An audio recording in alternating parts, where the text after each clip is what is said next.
¿cómo están? Soy la doctora Carmen Alegría y hoy me siento especialmente feliz y sobre todo muy agradecida de poder charlar con alguien a quien más que colega considero un auténtico maestro. Como supongo les pasará a muchos de ustedes, porque con él aprendimos que vivir es un asunto urgente. Aprendimos también a conectar con nuestra madera de líderes.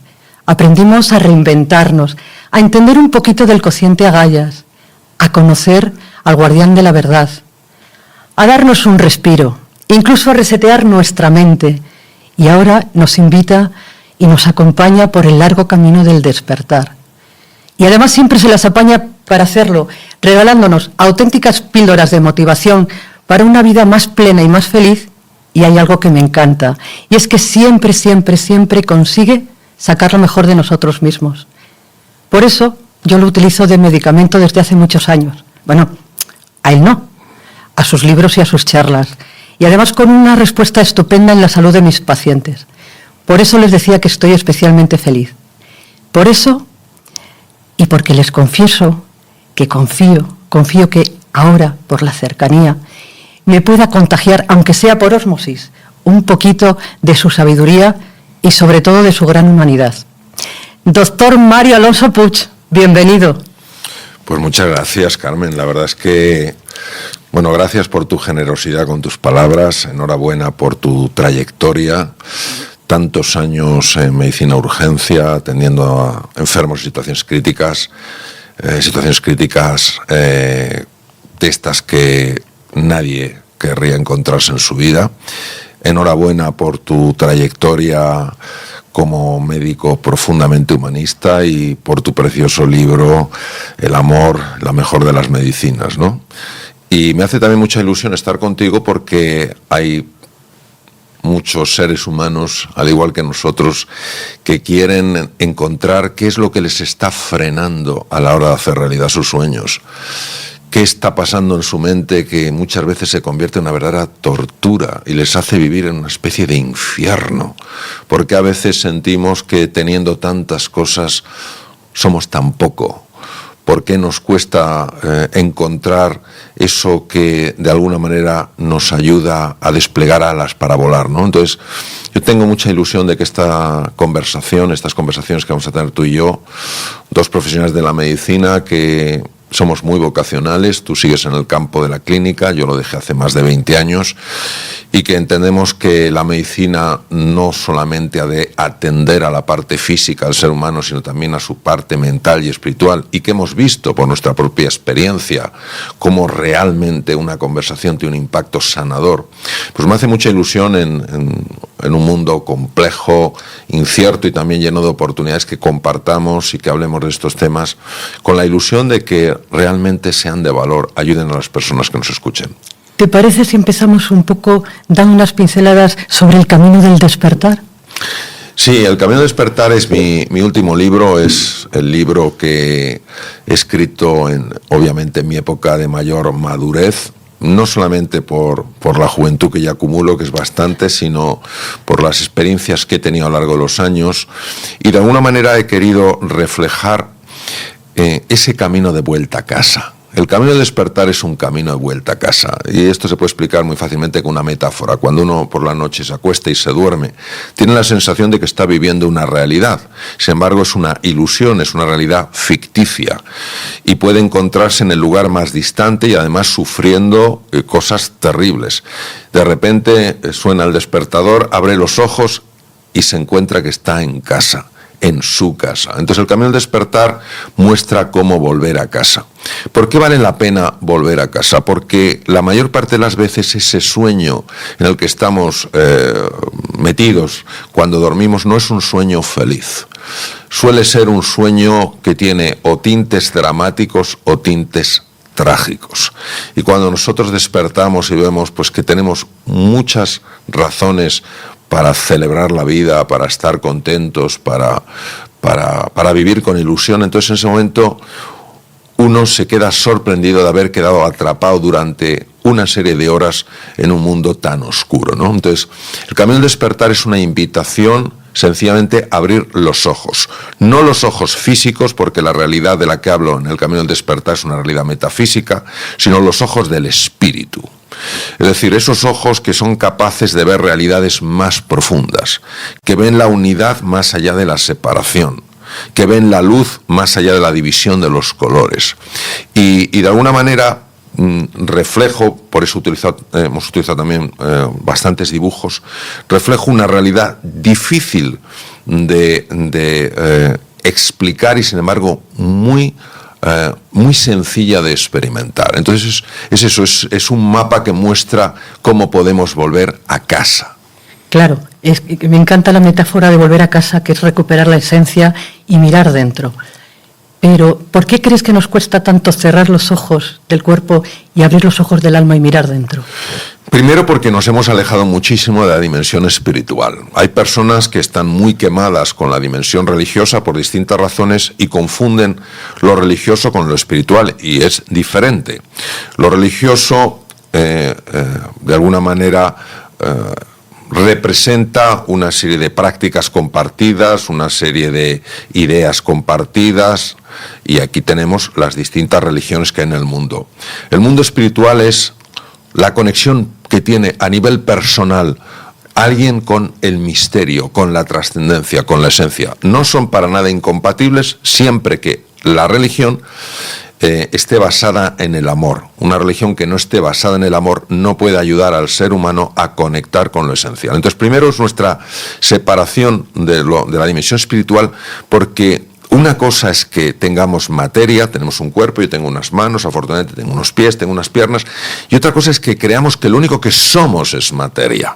Tenemos un cuerpo, pero no somos solo cuerpo. También tenemos una mente, somos espíritu. Entonces, ¿qué ocurre? Primero, estamos tan atrapados en la dimensión material y en lo que nos muestran nuestros ojos físicos que tendemos a ignorar o incluso a despreciar cualquier realidad que esté más allá de eso, ¿no? Es como si una ola que solo ve su forma despreciara el agua que la compone, que es parte del océano, y que al igual que otras olas está conectada porque son lo mismo, son océano, tienen la forma de una ola y son océano. Eso por un lado. En segundo lugar, porque arrastramos algo que es un sentimiento de culpa tremendamente dañino. A nivel inconsciente hay una creencia muy poderosa, muy limitante, y que de alguna manera nos define como seres malos, seres defectuosos y por tanto no merecedores de ser felices. ¿Qué quiere decir? Que en tanto estemos alejados de esa realidad que creemos que somos, bueno, pues la distracción nos hace sentirnos bien. ¿Qué ocurre cuando entramos en ese viaje interior, cuando buscamos dentro? Que creemos que nos vamos a encontrar con algo espantoso. Y los primeros indicios parece que son evidencias de que esto es así. Vamos a suponer que yo salgo de mi casa y veo que está el día súper nublado. Hoy, por cierto, me has dicho que tú viniendo en el coche te has encontrado con un montón de niebla, un montón de niebla. O imagínate nubarrones negros. Y en ese momento dices, ¡qué horror! Sí, eso es lo que tienes ahora.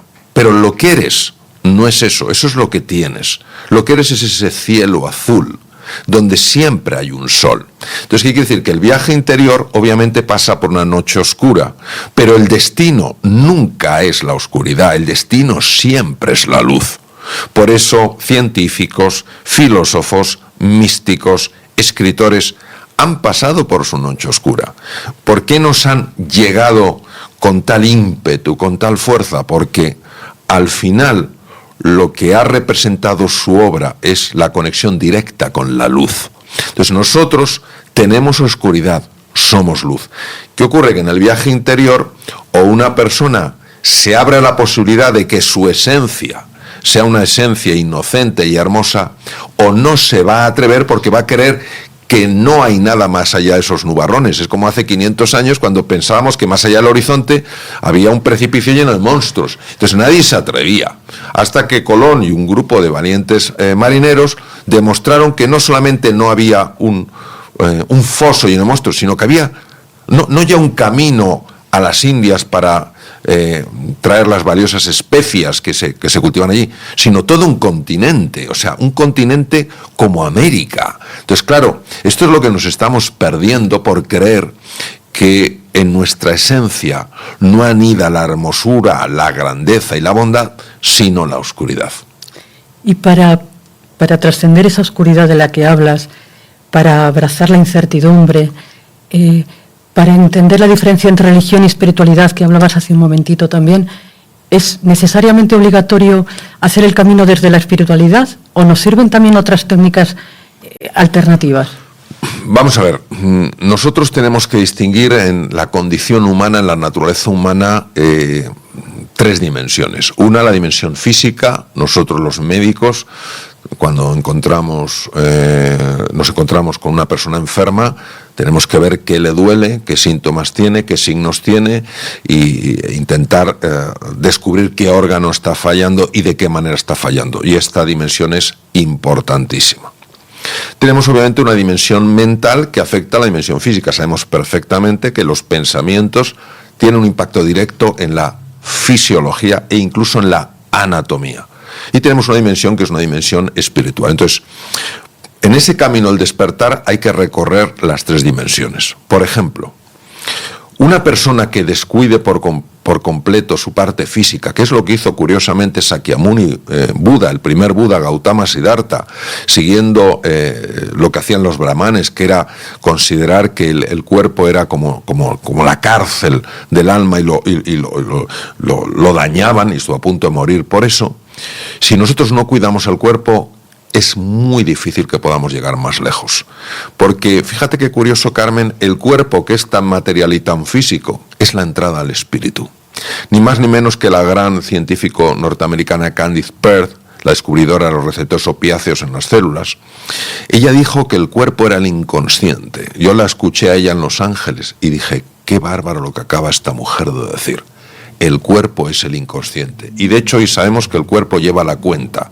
Nuestra experiencia está grabada en nuestras células, en nuestros músculos, en nuestro tubo digestivo, en nuestras vísceras en general. Entonces, es el cuerpo. Entonces, lo primero que hay que hacer es conseguir que el cuerpo sea un cuerpo relajado, sea un cuerpo que se destense, que se aflojen esas corazas neuromusculares, que no somos conscientes de ellas porque nos hemos acostumbrado. Es decir, como quien lleva una mochila, le van poniendo piedrecitas, una a una, y no se da cuenta, y al final va doblado y dice, no, yo soy así. No es que tienes una mochila que pesa 20 kilos, y pues vas doblado, ¿no? Entonces, yo creo que lo primero que necesitamos es amar nuestro cuerpo. Amar nuestro cuerpo, es decir, tratarlo bien desde el punto de vista del descanso, desde el punto de vista de la nutrición, desde el punto de vista del ejercicio físico, desde el punto de vista de la postura. Y cuando nosotros hacemos eso, también estamos empezando a conectar con las otras dimensiones porque están como vasos comunicantes tremendamente interconectadas. Una vez que tú has conseguido esta conexión con el cuerpo, tienes que ir a la segunda dimensión, que es la dimensión de la mente. ¿A qué me refiero? El gran problema de nuestra mente, por una serie de errores que hay en ellas, como si se hubiera metido un virus en un sistema informático, es nuestra tendencia a ir al pasado o ir al futuro. Y cuando vamos al pasado o al futuro, ese viaje no es un viaje inocente. ¿Qué nos traemos del pasado? Que reflexionemos todos los que estamos aquí en esta conversación, ¿no? Los que estamos físicamente y los que estáis virtualmente. Cuando nos vamos al pasado, ¿qué traemos realmente? El gran viaje que hicimos. No, normalmente lo que nos traemos son los viejos resentimientos, cargas emocionales que no hemos conseguido desprender, viejas culpas, viejos lamentos. Y cuando nos vamos al futuro, que nos vamos a anticipar las maravillosas vacaciones que haremos o el gran proyecto que tenemos. Sí, alguna vez sí, pero la mayor parte de las veces angustiarnos con lo que puede venir. Entonces, hoy sabemos que para poder reconectar con nuestra esencia tenemos que estar en el presente. Por eso la meditación tiene hoy en día tantísimo interés, porque es nuestra forma de reconectar con el presente. Curiosamente, se activan circuitos diferentes cuando uno está en el pasado, en el futuro, en el presente, y cuando se activan los circuitos del presente, la red ejecutiva central, mejora la salud, mejora la eficiencia en el manejo de datos. Entonces ya hemos conseguido de alguna manera esa dimensión. Y ya nos vamos acercando a la dimensión espiritual. La dimensión espiritual tiene fundamentalmente dos ramas. Una es el amor y otra es el perdón. No podemos avanzar en la dimensión espiritual si no crecemos en el amor y no crecemos en el perdón. Y aquí es donde entran figuras de las que hablo en el libro, figuras arquetípicas que nos ayudan de una manera visual a representar en qué consiste ese amor, en qué consiste ese perdón. Por tanto, no es que el único camino sea el camino espiritual, es que la dimensión espiritual es parte del camino. ¿Quiere decir que la dimensión corporal no cuenta? Ya hemos visto que cuenta y mucho. ¿Quiere decir que la dimensión mental no cuenta? Claro que cuenta. Y cuenta mucho. Es decir, no podemos obviar que cuando es la persona la que está viajando lo que la constituye, su cuerpo, su mente y su alma. Qué fantástico resumen has hecho, y además leyendo tu libro me encantó que recordaras de esa forma tan gráfica que tú sueles hacer muy bien, que uno de los caminos más rectos al inconsciente es prestar atención al cuerpo. Y qué fantástico que nos recuerdes que todas las células de nuestro cuerpo tienen cerebro y que todas las células de nuestro cuerpo tienen memoria y que siempre acaban pasándonos factura. Y después, cuando vamos avanzando y llegamos al tercer umbral, al del amor, al del perdón, se me ocurre preguntarte, ¿y cómo es posible amar lo que aparentemente no se puede amar? Bueno, esta es una de las grandes preguntas, y tanto tú en tu precioso libro El amor, como La mejor de las medicinas, como yo he buscado en el mío El camino del despertar, he buscado de alguna manera dar respuesta a esto. Nosotros tenemos que entender la importancia del lenguaje. El lenguaje en el ser humano afecta directamente a lo que percibimos. Y si no somos capaces de hacer distinciones, no podremos cambiar nuestra percepción. Es decir, esta mesa, por ejemplo, tiene un precio y también tiene un valor. El precio es el que sea, lo que haya costado comprarla.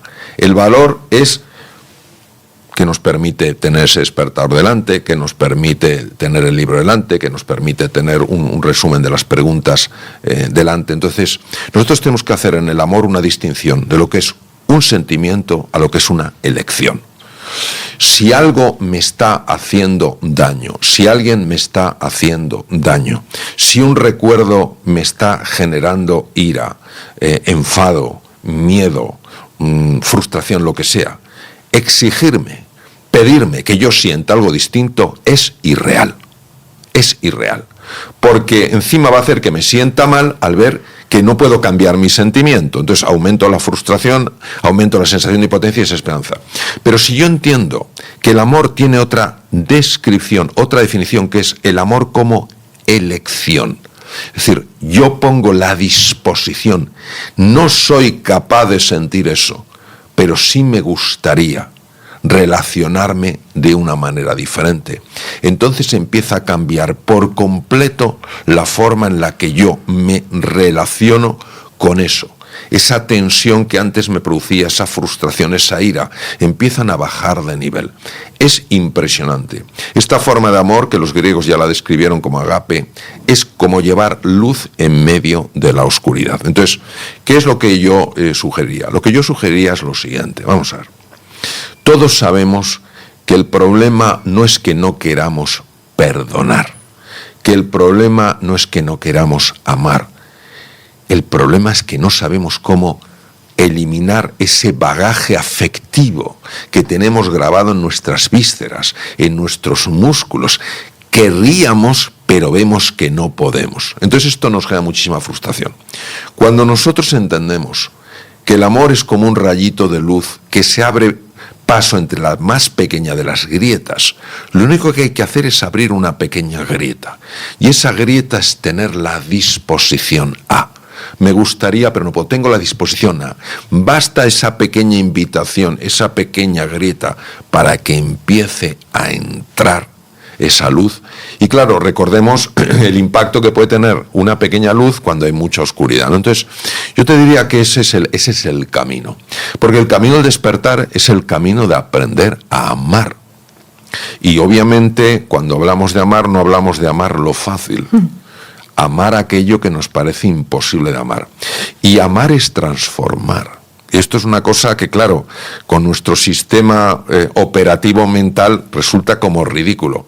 Y sin embargo, las personas que han sido capaces de amar de esa manera han sido capaces de sanar heridas que parecían imposibles de sanar. Han sido capaces de transformar vidas que parecían imposibles de transformar. Entonces estamos hablando de la medicina más poderosa que existe y a la vez la más desconocida. Me gusta una pregunta que haces en tu libro, de qué ocurre cuando metes en el mismo recipiente el miedo y el amor, o el odio y el amor.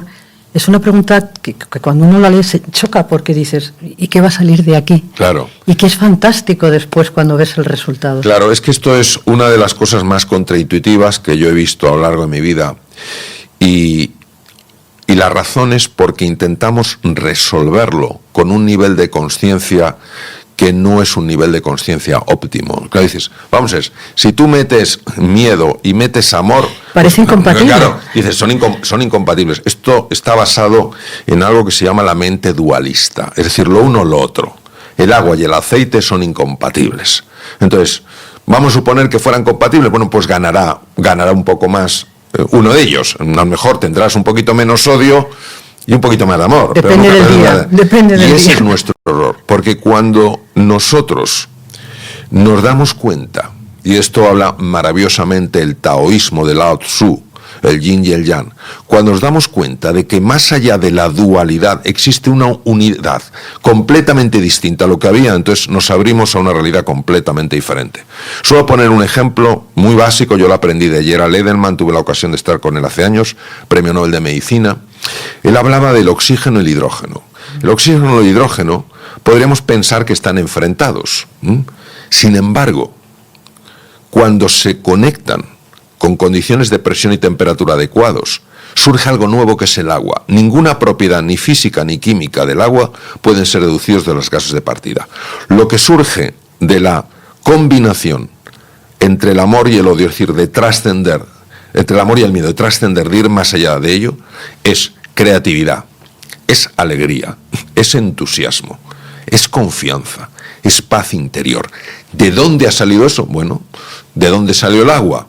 De que en lugar de verse el oxígeno y el hidrógeno como dos extremos, como dos polaridades incompatibles, se han visto como tremendamente complementarios. Entonces, encontrar esta complementariedad donde parece que lo que hay rivalidad, eso para mí es el arte de los artes. A mí me gusta llamarlo, en el libro lo llamo así, la alquimia del universo. La alquimia. Porque la alquimia es la antigua ciencia medieval que buscaba convertir el plomo o cualquier metal en oro. Bueno, la alquimia del universo es maravillosa porque convierte el odio en conexión, el miedo en amor, la desesperanza en alegría. O sea, cosas tan absolutamente sorprendentes que para nuestra mente tan racional, tan limitante, tan anclada al hemisferio izquierdo, es una absoluta imposibilidad. Pero quiero que penséis, todos los que nos estáis ahora escuchando, cuántas cosas se consideraban hace años que eran imposibles y luego hemos visto que era posible. Claro, es que estás hablando ya de una etapa en la que, como tú muy bien vas explicando en tu libro, hemos pasado del primer umbral, nos hemos atrevido a ser guerreros y ya estamos rozando los límites del mago, la alquimia. Y ¿qué tenemos que hacer para pasar de ser guerreros a ser magos? La figura del guerrero y la figura del mago son figuras arquetípicas. Un arquetipo es una imagen que tiene una gran connotación afectiva en nosotros. Es decir, de alguna manera basta que tú traigas esa imagen para que salga de ti una fuerza especial. ¿Por qué? Porque esa imagen está en el inconsciente y está conectada con sentimientos, con experiencias y con emociones. Las dos figuras arquetípicas por excelencia en el camino del despertar, hay muchos arquetipos, yo he elegido dos porque para mí son sin duda los más representativos, son el guerrero y el mago. ¿Qué es el guerrero? ¿Quién es el guerrero? El guerrero es una persona, un hombre, una mujer, que deciden no salir huyendo cuando se encuentran frente a lo que no les gusta ver de sí mismos, sus sombras. Tampoco se quedan bloqueados, no toman una actitud sumisa, ni se enfrentan, ni se enfadan, simplemente se mantienen. Esa es la figura arquetípica del guerrero.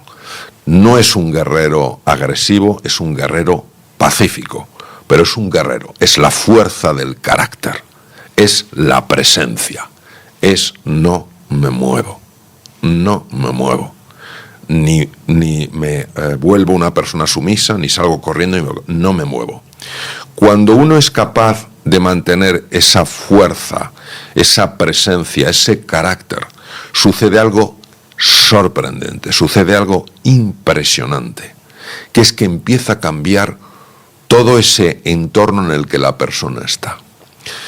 Hasta ahora se estaba enfrentando con cosas que tendían a asustarle, por eso le llamo en el libro los dragones o los demonios, y le invitaban o a bloquearse o a tomar una actitud sumisa o salir huyendo. Ahora se ha quedado quieto, se ha mantenido, ha aguantado el tipo. Y los dragones o los demonios, en sentido arquetípico, desaparecen y aparece una puerta. En realidad son una puerta. De hecho, en los países budistas de los Himalayas, el Tíbet, Bután, etcétera, en la ascensión a los monasterios a veces te encuentras figuras que son como demoníacas, con unos dientes horribles, unas miradas espantosas. Y lo que te dicen es que tienes que ser capaz de ver en ellos no algo que te asusta, sino algo que te libera. Por tanto, la relación con ellos es lo que les cambia a ellos. Yo no me enfrento a ellos, soy más fuerte que tú, no huyo de ellos, ni tampoco me quedo bloqueado. Yo me mantengo firme ante ellos. Y de alguna manera ellos empiezan a cambiar y donde había ese monstruo, ese dragón, ese demonio, se abre una puerta. ¿Y quién sale de esa puerta? Sale nuestro niño herido. Todos, lo sepamos o no, acarreamos traumas, microtraumas, desde que somos pequeños. ¿Y esto por qué? Porque todos aspiramos a un amor incondicional, que es el que conocimos antes de tener esta forma material, y esto no te lo da casi nadie. Entonces tenemos ese trauma, tenemos esa herida. Incluso hay personas que han sufrido mucho por causa de otras personas. Entonces sale el niño herido. El niño herido es el niño que se ha defendido generando esos dragones, generando esos demonios, y ahora se ve desnudo ante una persona. Esa persona le abrazará o le despreciará. Y ahí es donde aparece la figura del mago. El guerrero representa en el taoísmo la energía yang, la energía masculina, mientras que el mago representa la energía yin, la energía femenina. Y si lo llevamos a los hemisferios cerebrales, el yang sería el hemisferio izquierdo del cerebro y el yin el hemisferio derecho. Entonces, ¿qué ocurre? Que es ese abrazo maternal, es esa acogida. Yo te quiero no por cómo eres, no por los traumas que tienes o dejas de tener, no por tu mal temperamento, yo te quiero por quién eres. Y en ese abrazo es donde se produce la sanación del niño herido, ¿no? La sanación de nuestras heridas emocionales. Por eso el mago no puede entrar si antes no le ha abierto el camino el guerrero, porque el mago no lidia con los dragones. El mago tiene que interactuar con el niño herido, y para eso tienen que haber desaparecido los dragones. Los dragones no desaparecen si no ha mantenido ese guerrero una presencia fuerte. Te escucho y me emociona, porque creo que todos tenemos dentro nuestro niño, y lo importante es que aprendamos a abrazar ese niño desde la aceptación absoluta y lo curativo que debe de ser. Sí.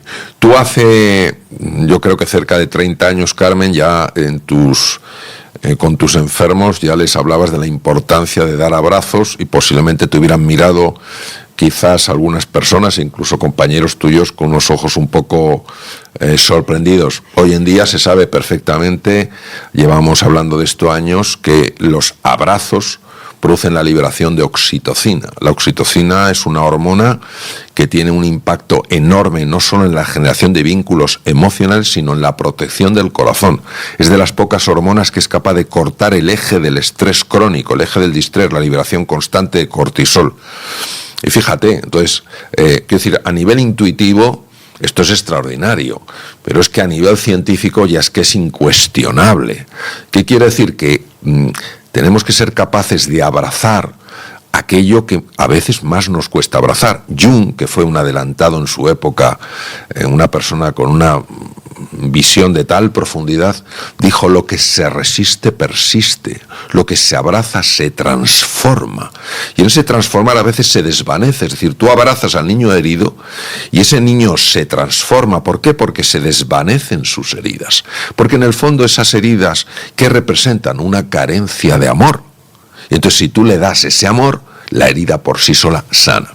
Y es importante recordar que estas heridas, cuando sanan, tienen repercusiones enormes en todas las dimensiones de la persona, incluso a nivel físico. Hay muchas enfermedades físicas, y tú lo sabes bien, eres una experta en medicina de urgencias y en UBI. Hay muchas enfermedades físicas que son la pura expresión de heridas no sanadas. No hablemos de temas mentales, personas que arrastran constantemente la sensación de que no valen lo suficiente y que no merecen ser felices porque no han sanado una herida. Y a nivel espiritual, personas que no quieren volver sus ojos a la vida, al universo, a Dios, como cada uno le quiera llamar, porque creen que son indignos, cuando siempre han tenido esa dignidad. Fantástico, me quedo con el abrazo, y además lo bueno del abrazo es que cura tanto al que lo da como al que lo recibe. Sí, eso es así. Gracias de corazón y un abrazo del alma. Igualmente, igualmente. Mario, es tan fantástico charlar contigo y es tan interesante lo que estás contando, que ¿te parece si seguimos en un siguiente vídeo? Por supuesto que sí. Muchas gracias. A ti siempre. Gracias por estar viendo este vídeo, ojalá te esté gustando y sobre todo lo más importante, que te esté sirviendo. Si es así, te pediría que le des un like al vídeo y le des al botón de suscripción en el canal de YouTube para que así pueda seguir creando contenidos de calidad. Muchas gracias.